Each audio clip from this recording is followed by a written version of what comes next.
My name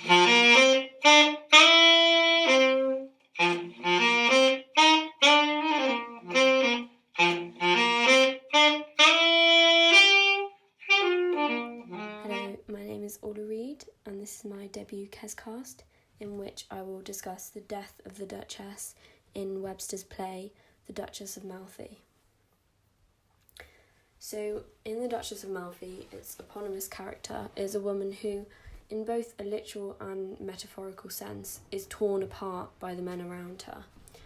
Webster's creation of such a striking central figure, who is not only a woman, but one who combines virtue with a display of sexual desire, makes the Duchess of Malfi such a fascinating character to study within Jacobean tragedy.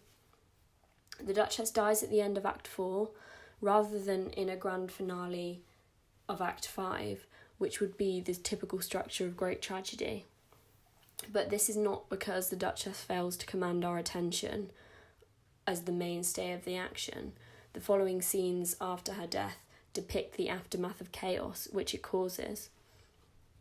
In the setting of a culture that understood power and virtuous femininity to be mutually exclusive, the Duchess's character questions what it means to be great in tragedy by being both powerful and virtuous. Her death is an example of this. So the scene of her death begins with a conversation between the Duchess and Orla, which feels appropriate to begin her death scene, as the bond between the two women is incredibly strong, and we know that what the Duchess discloses to her maid is truly honest. The Duchess's thoughts are focused on death, shown as she says, "Discourse to me some dismal tragedy," through which Webster explores the way that audiences are so entertained by tragedy. Avian imagery of robin redbreast and nightingale are used to show the way that the Duchess is imprisoned, just like a bird in a cage. She says, "The heaven over my head seems made of molten brass," as if she feels even God is against her, imprisoning her. She's surrounded by terror. In this death scene, Boswell seems to be preparing the Duchess for her death by using language such as in his line, "Didst thou ever see a lark in a cage?" Again using the avian imagery I mentioned earlier, tempting the Duchess with the idea of freedom and showing her that death is a release for her power, which makes her clad in grey hairs.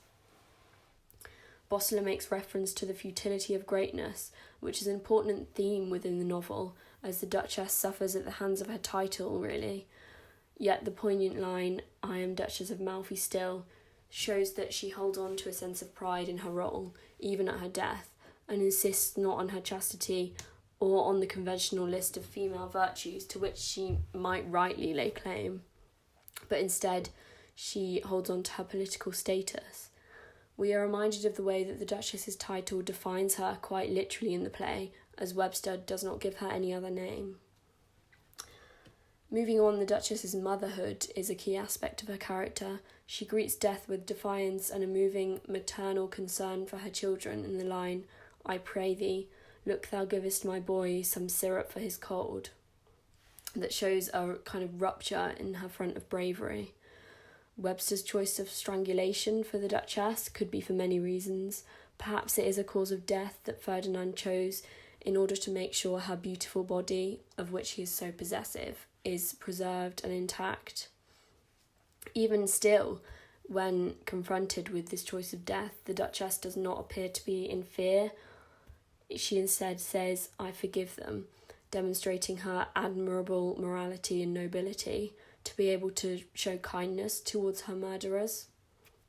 So rightfully, Boswell questions her, "Doth death not frighten you?" with admiration in his tone. Ever dignified, the Duchess diminishes death and shows a willingness to take her own life, saying, "I know death hath 10,000 several doors, you may open them both ways."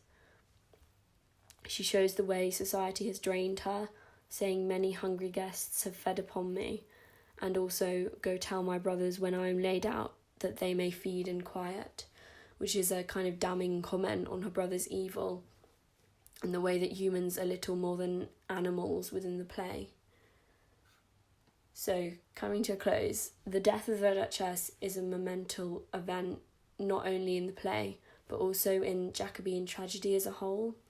Webster makes her death scene so mighty by showing the effect on other characters, such as Bossola, who exposes himself in a way he hasn't before. And Webster uses beautiful poetic language to echo the beauty and purity of the Duchess, even as she dies.